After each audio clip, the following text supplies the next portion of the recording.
Right, welcome everybody to another episode of Chris and Dave's Reality Cast. I'm one of your hosts, Chris Phelps, and my co-host and very good friend is Mr. Dave Horrocks. Hey there, Chris, and hello to our listeners out there. Welcome to Chris and Dave's Reality TV Cast. We are covering The Circle Season 4, Episodes 1 through to 4. Now, Chris, it's slightly longer than usual little break here. It's a bit longer than a week, isn't it? But we've watched our 4 episodes now. What are you making of this series so far?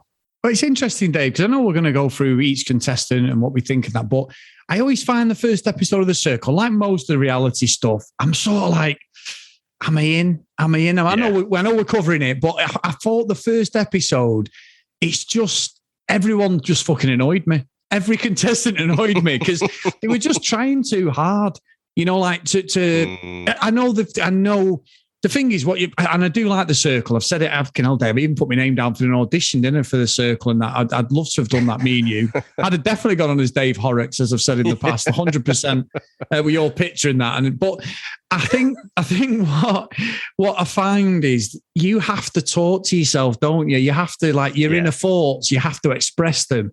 Which, look, it ain't going to be a problem for someone like me, Dave. And you know what I'm like? I fucking talk a load of shit anyway. So I could probably do it. But it's interesting because you don't think that when you're watching it. So you're watching it and like you're like, oh, what's...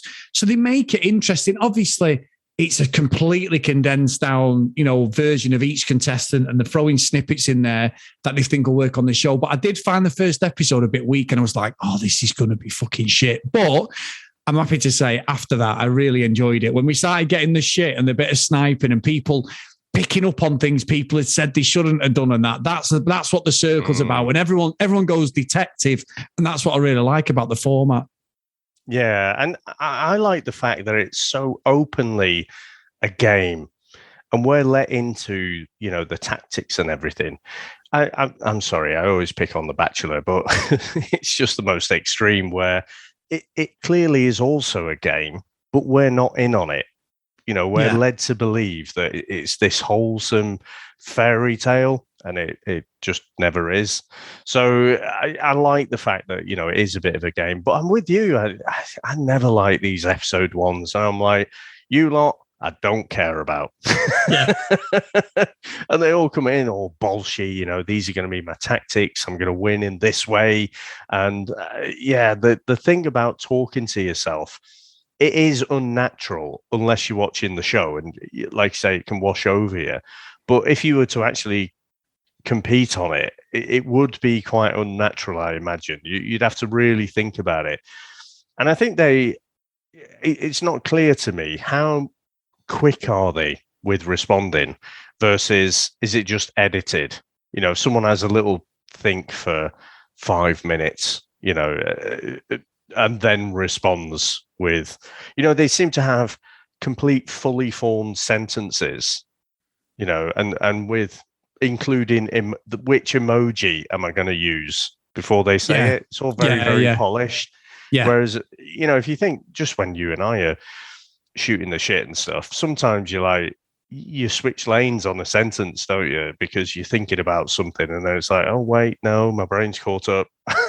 Something else. So I don't know.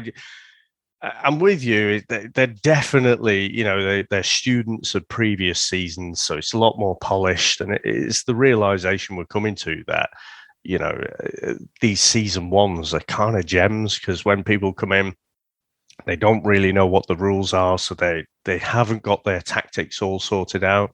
But these people definitely have.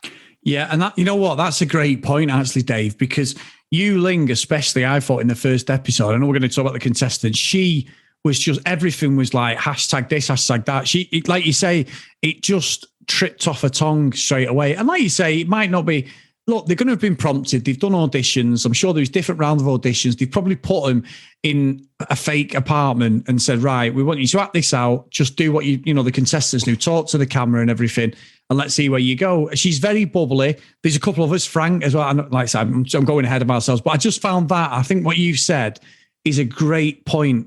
They were just too slick for me.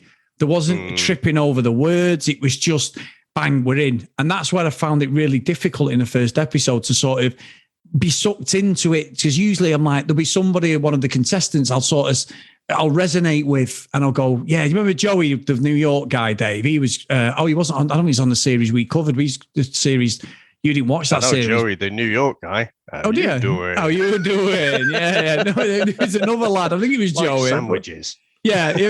He was, I think he might not have been Joey. Anyway, he was a guy. And he was New York, and he was just dead relatable for me personally, but he was a bit brash at first. He was too much like, hey, bro, and all this. But when he settled down and got into his groove, he was actually quite a good contestant. And he copped off with one of the girls who came to his apartment. So that was quite interesting. They just copped off randomly, like as she went to visit. Not seen that. You've not seen that one. That was the season before we covered it. But no, I think it's just that. But once we hit that first episode and it went to the second one, I was like, right, let's just leave. I went straight into it, no like gap between. And then I was settled into it. And I think the contestants settled down, and it wasn't that excitement and adrenaline, which you would have, and they just fit in. And I think the games are quite good as well. So anyway, that's how I feel at the moment, Dave. Well, I just want to stick on Yuling, because one of the things that she said really fucking annoyed me to a disproportionate level, to be honest. And something happened in my own life which joined up with this. So Yuling was saying, I'm a millennial. I live and breathe social media, and us millennials, we're all optimistic and stuff. I'm like, yeah, because you're 25. There's nothing to do with you being a millennial. Try getting a fucking proper job and get a mortgage, have a few kids, see how fucking optimistic you are there. Yeah. So the thing that happened in my own life, there's probably plenty of people, millennials out there, switching off now. You grumpy old bastard. So my daughter says to me just in the car about her macro generation. What is it called now? Oh, they're Zoomers, aren't they? They're Zoomers after the millennials.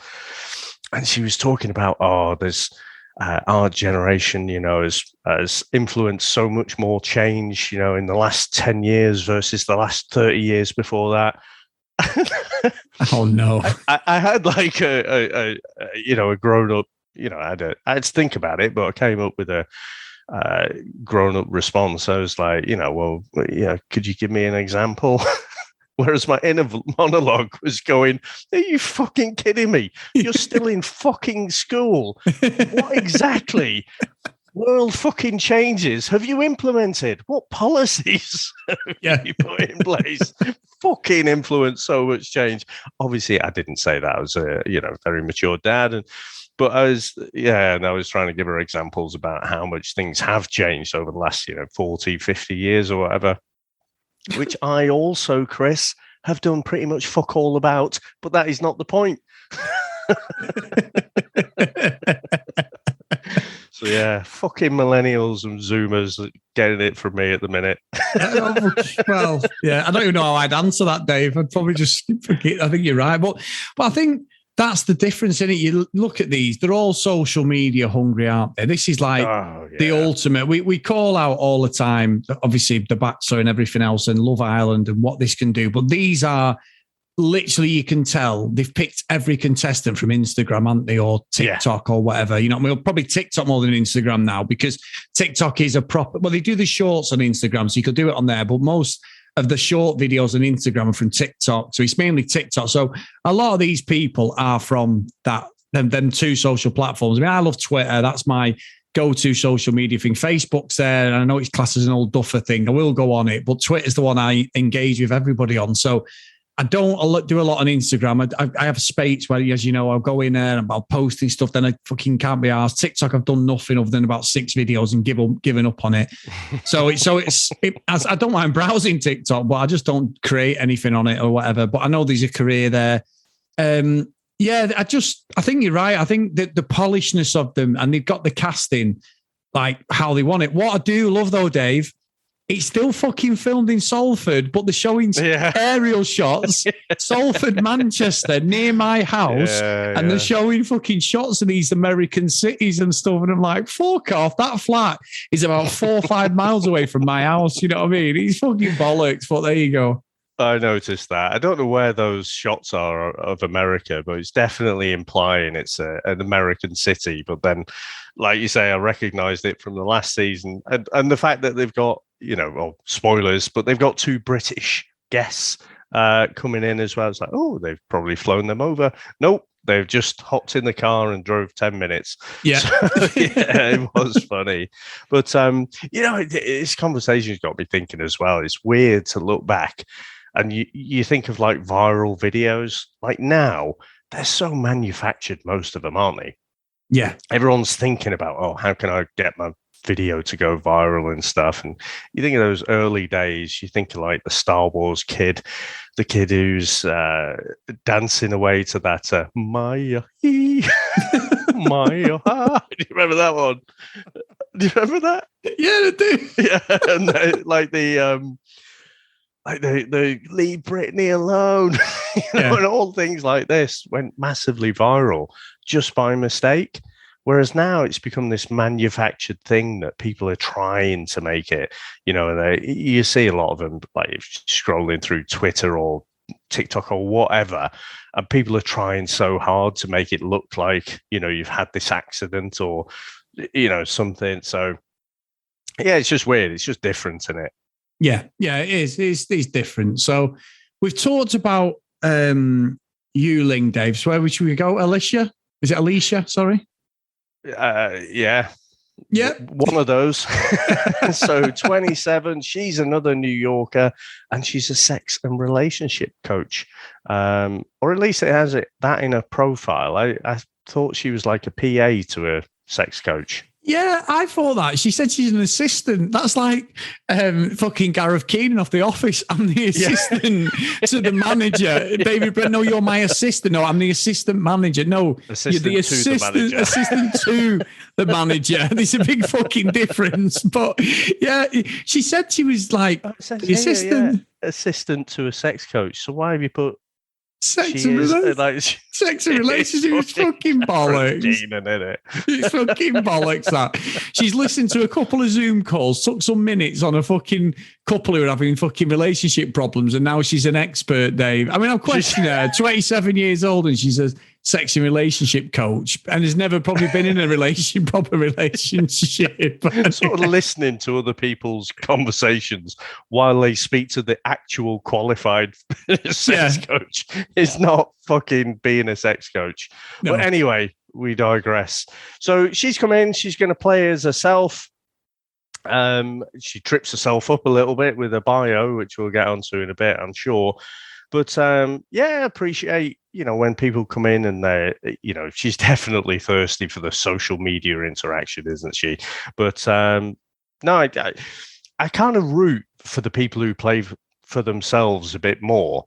But I do love the fact that people come in as a catfish as well. Yeah, I do. I'm more towards the catfish because I love it when there's one who's a catfish and one isn't. And the one who's the catfish, he's like, I can't believe it. And they're there going, I know you're real and all. Because I said to you, the first series of the UK one, the two contestants were, one was the guy who was playing himself and the other guy was playing his girlfriend. And the guy who played his girlfriend won.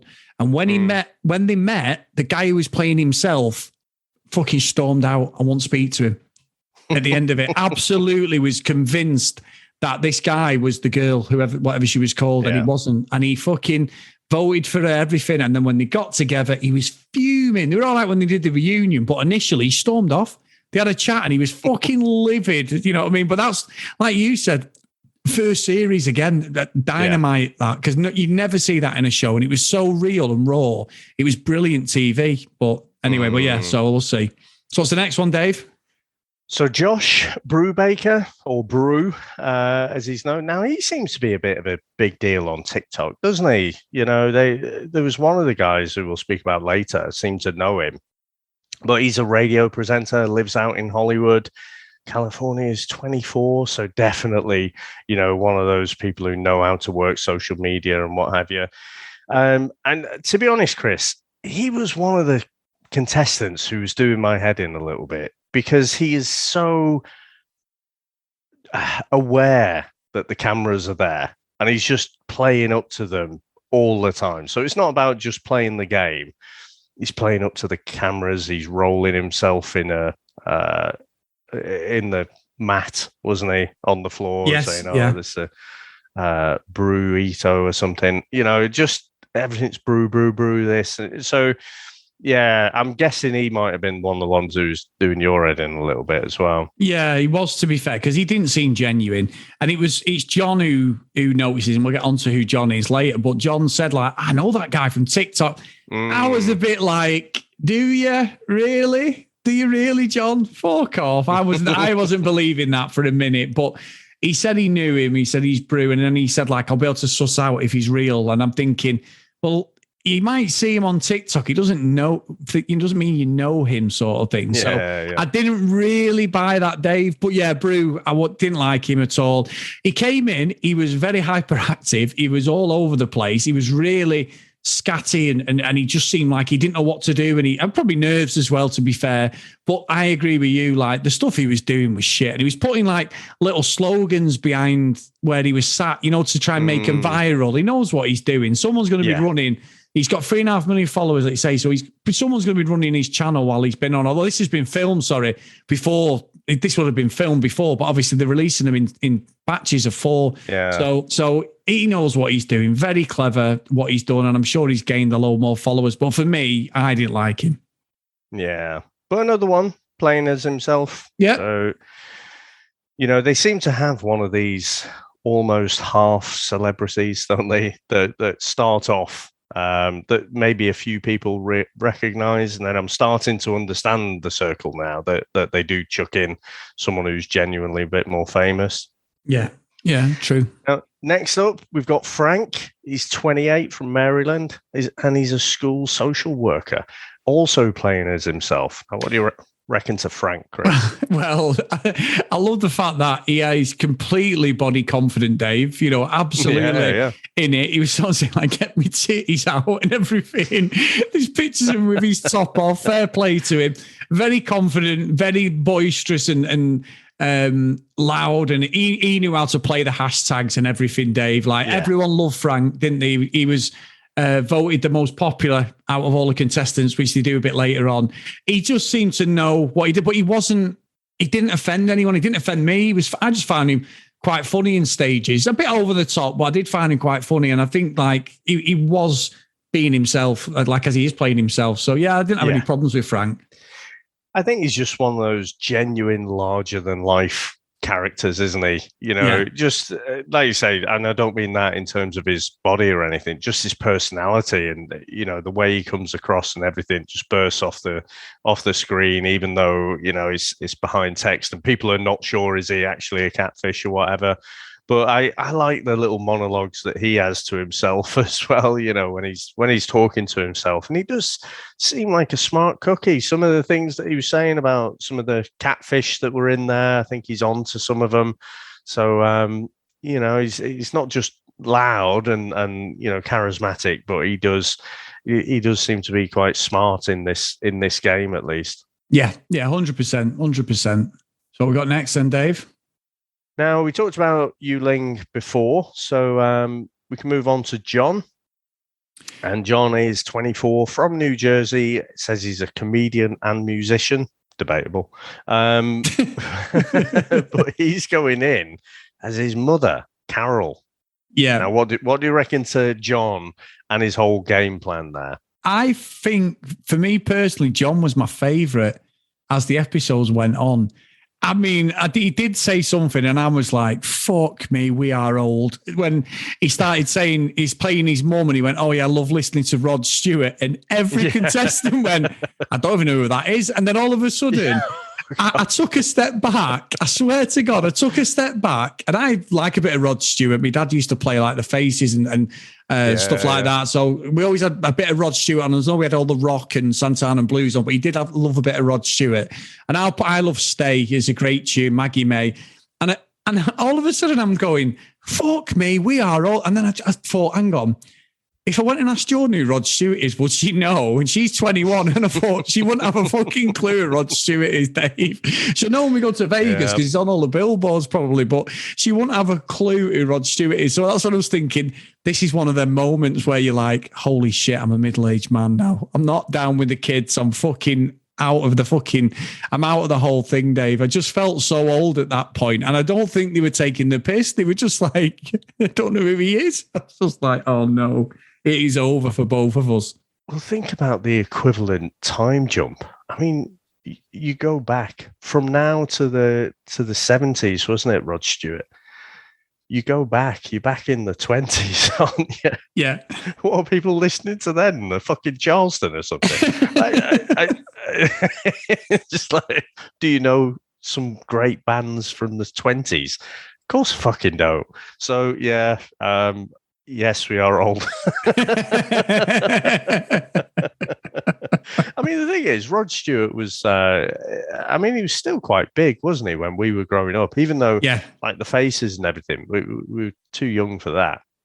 Yeah. But, well, I was. I don't know, handbags and glad rags, as well, Office. So listen to that today. Bit of a legend. Just don't try and sing that song. Anyway, Dave, carry on. Go on. But yeah, I think John is quite relatable. I think he's walking a tightrope, I just think some of the comments that he says, a little bit like, is he trying too hard to be the mother of the group, of the circle? I think it's difficult. I think, you know what, Chris? Young people today, we are old. Yeah, I think they underestimate how difficult it is to talk about someone, who's got all this life experience and had, all these different experiences of growing up and, having a family and all these kind of things. I think they really underestimate it. Not so much with John, but we'll come on to another contestant in a bit. But it's the same as the other way. If I was to go in there as like a 20-year-old girl or something, I'd be fucked. I couldn't speak like a 20-year-old girl. Like, I could, if it was a short conversation, I could probably maybe get away with it, but over any sustained period of time, I'd be fucked. I'd be so obvious, I reckon. I think I would. I mean, I don't know if it was on the series we covered. There was a guy called Lee who came in who was he was late 50s, and he was acting like he was like this free spirit in his 20s. And I think at first he got sussed out because some of this dialogue was like, this doesn't sound like a fucking 20-year-old free spirited sort of hippie. Yeah. And he was playing like this character. Obviously, he's a lot older, but yeah, it's interesting. But Dave, go on, next one, Dave, because I know we're going to have this one we're going to have to spend a lot of time on. So who's the next one we've got? So Chrissa Jackson. So she's 31. She's from Pennsylvania, former basketball player, and says social media influencer. She's also playing as herself. So I quite like her. I think she comes across quite well. And what do you reckon to Chrissa? No, I'm with you. I thought her and John were my two favourites. Maybe I've mentioned her. I forgot about Chrissa. She's really nice, really lovely. I think she came third in the popularity contest, and she'd only just come in, hadn't she? Because she didn't come in initially. She wasn't part of the initial four. But no, really nice. She's got involved in all the games. She's been there, trying everything. She's quite popular with the group. She's not at the bottom. So no, just quite unassuming. And they're the sort of characters who usually go on to win it, Dave, or at least get into the bottom, the top two, because she's not offending anyone. She's just getting on with what she's doing, and she seems really nice. Yeah, no, I agree. I think she's one to watch. I think she might go far in this. Now, Chris, go on to Parker, who's 21, from Miami, student. And she's playing herself. She's not playing herself at all. She's playing her dad, Paul. And what do you reckon to Parker, Chris? Well, Dave, her dad at 55 years old, and I'm not being disrespectful to you, but he looks fucking miles better than you and me. And he's got 10 years on us. He must be the best looking 55-year-old bloke I've ever seen. He was absolutely model standard. He's obviously must be dyeing his hair, but model standard of look. And I mean, she's 21. She said like, I'm a bad bitch and all this stuff like they do. It's proper. I mean, you know me, I watch a lot of American reality stuff. So she wouldn't, I mean, she's from Miami, but you wouldn't have seen it off like, you would have seen her on Jersey Shore or something like that. Proper playing that attitude and stuff, you know, like, don't mess with me, bitches, and all this. But she just fucked herself up straight away, didn't she? Because one of the first things when they said as contestants was, what's a memoir? Yeah. And she didn't have a clue what a memoir was. And I was just like, are you for real? Wasn't it something about not is what a memoir is? It's like what would your memoirs be? Something like that, wasn't it? It's like what are memoirs? And it's like, yeah, you've just fucked yourself. But it would have been a matter of time, wouldn't it? I mean, she's gone in there again. She thinks she knows it all, and she can pretend to be her dad. And it was a flawed strategy, Chris. Without a doubt, because like you say, the memoir, it wasn't like, do you know what a memoir is? It was like your memoirs. And Chrissa had said, because even if Chrissa is a catfish, she's young enough to say, I don't know what a memoir is. Asked a question, and they were like, because Parker had changed the dad from a real estate agent, which Alicia had actually said, he looks like a real estate agent, Paul. Yeah. And she said, marriage guidance fucking counselor or something. And it was like, and she's like, this is the thing. People will open up to me and everything. And I'm thinking, oh no, this strategy's not going to work for you at all. Yeah. You know what I mean? I mean, very pretty girl. You know, she's very upfront with everything, Dave. And that she was. I mean, so we'll get into the voting out and stuff in a bit, but I mean, to me, Chris, by the end of episode 1 or towards the end of episode 1, I'm thinking, yeah, this is okay. I must admit, I thought, Parker, you're gone straight away. You're the first out of here. You've got no fucking chance. But I'd completely forgot. I know you told me, but thanks for spoiling, by the way. As only friends can do. They were putting in Emma Bunton and Mel B from the Spice Girls. And so when they showed up, I was genuinely surprised because I completely forgot like an idiot. And I was like, oh, right, okay. So this might, you know, prove to be quite interesting. But I tell you what, as the episodes played out, for me, the fact that they played up to that, and again, you can see them bouncing back and forth. So they're playing as Jared, aren't they? Yeah. And, you know, they're having this discussion, you know, what would Jared do kind of thing. And then, you know, the reveal is they suddenly know, all of the circle know that the Spice Girls are in there and they're playing as a different character. So, you know, it becomes this kind of Cluedo thing, doesn't it? Everyone's trying to work it out. I thought that added a great element to or ingredient to this whole show. And so for me, I've really enjoyed from the end of episode 1 onwards. Yeah, me too, because that challenge about can the contestants work out who the Spice Girls are, because they reveal that at the end of episode 2. It also, if they didn't pick the right person who was the Spice Girls, they got 50 grand added to the prize fund. So it's now 150 grand. So it's in the contestants. So they didn't reveal it. Right. So at the end of episode 4, everyone's trying to guess who the Spice Girls are, aren't they? Yeah, that's true, Dave. So if they do or do not reveal who the Spice Girls are, you've left Netflix running again, haven't you? See, I don't fucking know.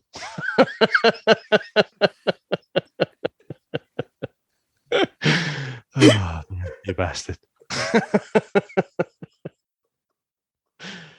Oh my God, what a prick. Remember we did this with, I remember years ago, we did it with Comics in Motion and we were reviewing Daredevil. And I fucking must have watched miles more episodes than you. You were like, I don't know what you're talking about. And I was just rambling on, ruining the fucking series for you. So anyway, they left it on a cliffhanger at the end of episode 4. They did, Dave. So they may or may not reveal who the Spice Girls are. And if they do, they may get 50 grand. I'm not saying they have or they haven't, just speculating. Yeah, so it might have been 2 or 3. This is a problem with doing multiple episodes, isn't it? So they show the circle, like the Spice Girls are in there. Yes. And then they have to kind of work it out. And I think it's, so you have missed off my list, Chris, which I'll blame the article, Radio Times for, 100%. It's not got Rachel. Who's Rachel? So she was the massive fucking Spice Girls fan. Oh, and didn't know any of the questions. Didn't know any of the trivia. Well, it's like you. Oh yeah, fucking massive fan of whichever actor. No, I've not watched that one. Fuck off, you fucker! You caught me out with that, didn't you? So I was like, I love it. Have you ever seen? No, I'm not seeing it. I'm not seeing that. No, it's like Burt Reynolds. If it's not between 1978 and 1982, not interested. Yeah, I'm not interested. That's when he was at his best, mustachio best. But you're right, Rachel, but I read stuff online actually that they think that was a ruse to keep sided with the Spice Girls, to sort of keep her in the competition, sort of thing. That's what they were saying online. Like, 'cause people have the knowledge of the Spice Girls because they did a 90s party, didn't they? And it was and they played Wannabe. I mean, Mel B got right into it. And I did like the dynamic of Emma and Mel because they were bickering a little bit, Dave. I mean, she brought a dog in Mel B, and then Emma's like, "You told me you was tidy," and I'm thinking, "Oh, this is definitely a middle-aged fucking argument." No, we went away a few weeks ago with friends to this like zip line thing, as you know, and when we were there, like everyone was tidying up. Like years ago, it had just been like, fuck that, leave your fucking dirty knickers on the floor and all that shit, and fucking your undies and stuff, and nobody had tied up. Everyone was tidying up with fucking within an inch of its life, and I could see that between them. She was like fucking, and they had a few little flashpoints, nothing that they're going to fall out, but little silly things, and Emma's like, "Oh, here she goes now, and she's got to be right," and all this. So I did like that. It showed like the friendship between them. Yeah, they all lived together in a house, didn't they? Oh God, years, yeah, before a long time, properly famous and stuff. So. Yeah, it did feel a little bit set up because I can't remember what Rachel had in her bio, but it was something about spicy. And then Alicia also had, small and spicy in there as well. So, you just wonder, well, did the producers like egg them on a little bit? Did they say, "I'll put this in your bio," kind of thing, to maybe imply that you're the catfish? Yeah, true. Maybe it is. It's subtle stuff in it with these shows and that. I mean, the party was good, and then they were going crazy, weren't they, trying to work out who it was? But I think the only thing I'd say is I'd like Richard Madeley was on the UK one, which might a name that probably a lot of people outside the UK wouldn't know, but he's a TV presenter, like host of used to do a daytime TV show and does like a breakfast show now. Also a bell end. But he's been an I'm a Celebrity, Get Me Out of Here, the UK version recently. But he's outspoken. He's a cock. He did get done for nicking wine from Sainsbury's in Cheadle, Dave, many years ago. Many years ago. That was the article. But he's a bit like Piers Morgan, and he's an opinionated cock, but he is one of them ones who people will watch him. Now, he was on the Circle UK one, but he was on for a lot longer than 2 episodes. He was 2 or 3 episodes, whatever they're on for. He was in it for 6 or 7 episodes before he left in the last one. And he was good TV as well. He was good to watch because he played the game. So, yeah, we'll see. We'll see whether they bring any other personalities in as the show goes on. They might have other famous people. I mean, the Spice Girls are quite a big get, to be fair. They are, and like I say, it's because they're just down the fucking road, aren't they? But again, that's another one, isn't it? It's like, oh, this recent band, the Spice Girls. Now it was fucking 20, 30 years ago or something. So, did I tell you, Chris? Dressed up as Sporty Spice one year. Did you? Did I tell you about that? Oh, yeah, you did. Yeah, in the bar. Yes, you did, actually. Yeah, I remember I the have story. never had as much sexual attention in my life as when it was dark and dressed as Sporty Spice. I'll tell you what. Unfortunately, it wasn't from the gender that was invited. So I got a little window into what it was like being a woman. I've never had my arse pinched quite so much in my life, you bunch of bastards. Fucking men, honestly. What a load of wankers, Dave. But no, I think the way they've set this up, like you said, brilliant. And then we did get some more contestants coming, didn't we, Dave, as well, in episode 3? Did we? We did. We got Alex, he's a commercial banker, but he was coming in as Nathan, a frat boy. That's when we got Rachel come in. Right, Rachel's the paranormal girl. You're right. Yeah. She's the paranormal girl. And then we had another one. Was it Carol coming? There was another catfish as well. The guy who's come in as the frat guy. Yeah, and Alec. Fuck you, Radio Times. Your article's shit. You've missed out loads of them. So, yeah, he's got no chance. And again, he's come in all cocky, hasn't he? I think he's trying to play off this frat boy because he assumes that he's going to be popular. You know, he probably wished that he was that popular growing up in high school and whatever. So, yeah, I just don't think he's going to be able to pull it off. No, I don't, to be honest. And what's funny, you know, I think I mentioned this, not on this show, but we watched a film on Netflix, a Christmas film, and it's a young lad, an Asian lad from an Asian family, and he catfishes this girl, and he basically sends a picture of this other guy who lives in his town, and it all transpires and all this stuff, but it's basically the circle, Dave. You know what I mean? Like this girl comes to see who she thinks she's in love with. She's been having this long distance sort of online relationship, and it's all a big ruse. And, right. You know, you pretty much can guess how it all ends. But literally, the film forgives somebody for catfishing, which is illegal, Dave. But there you go. It's just like, don't worry about that. Come here. Come meet the family. You know, so that's what this is about.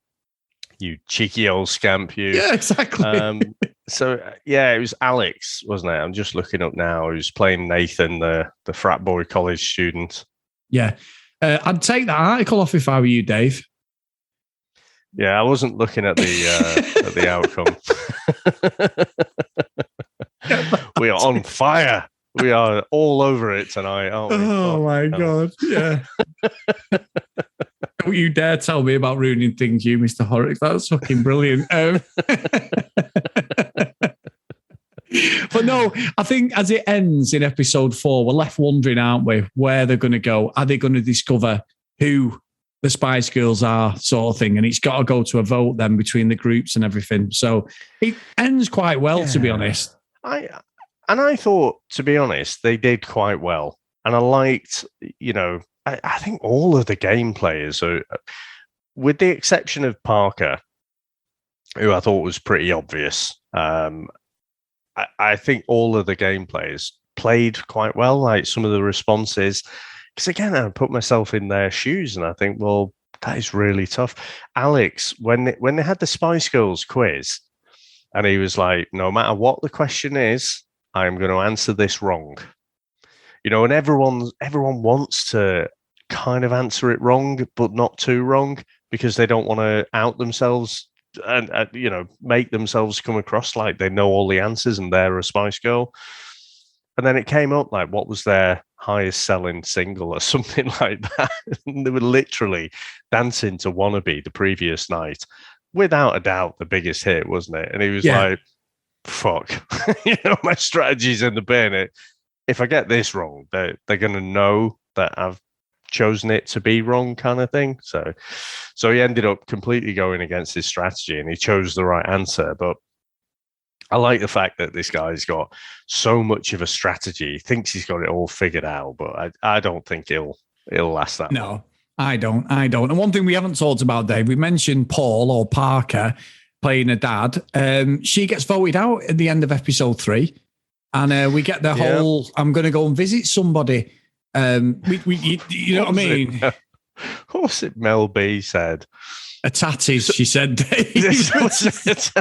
She said, you must be looking at a tatties because I am, as you can, you know what I mean? Like, in other words, a chest area. It must be a Yorkshire thing, that, Dave. But they're definitely on show. Yeah. They're from Yorkshire. Yeah, Yorkshire. I think she's from I didn't know Leeds, that. I think, or Bradford, somewhere around there. Yeah. I watched the show and I watched the biography thing where she took her daughter back who's had this privileged life and took her back to where she used to live in like the proper 2 up, 2 down council terraced houses with her mum and everything. So quite a really bad upbringing, to be honest. But that was only last year. But yeah. So Parker goes, but what was funny was they do that whole thing where you see her walking down the slowest corridor ever with the proper, slow-mo walk and all that. And she's, bouncing along there.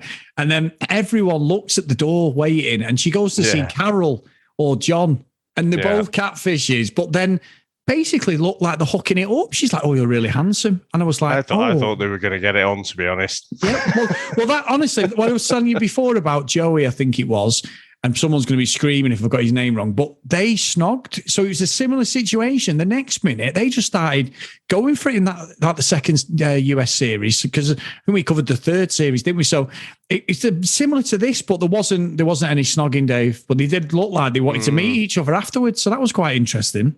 There was definitely a bit of chemistry, a bit of flirting going on there. Yeah. So, and I would expect nothing less from Joey, to be honest. So, any other points, Chris? No, I'm just looking forward to going through the next lot of episodes, which I think have only just been released as well. So episode 5 to 8 are now on Netflix. So it does us nicely that for our next recording day as well. Yeah, no, that's good. And I'm assuming it's going to be another 12 episode season. So they'll probably release the next batch of 4 after that. So yeah, let's do it. Yeah, let's do it. So, as always, guys, and I was having a mental breakdown there, Dave. Sorry about that. I don't know what the hell I was doing. Yeah, sorry, guys. Or Chris, a senior moment, I think a senior middle-aged moment. You're right there, David. So, if you want to support the podcast, guys, get over to Patreon, patreon.com/CD realitycast. If you want to email us, cdrealitycast@gmail.com. And as always, if you do want to follow us on social media, @CD realitycast. So, today's roll call of honour is Kent Gustafson, Lucky Lulu Green, Lauren, Hennessy, Susan, Priscilla, Dee Dee, Katie, Helen, Joanna, Noreen, Brianna, Helen, Keith. So thank you so much, guys. That was a bit of a Keith at the end. Sorry, Keith.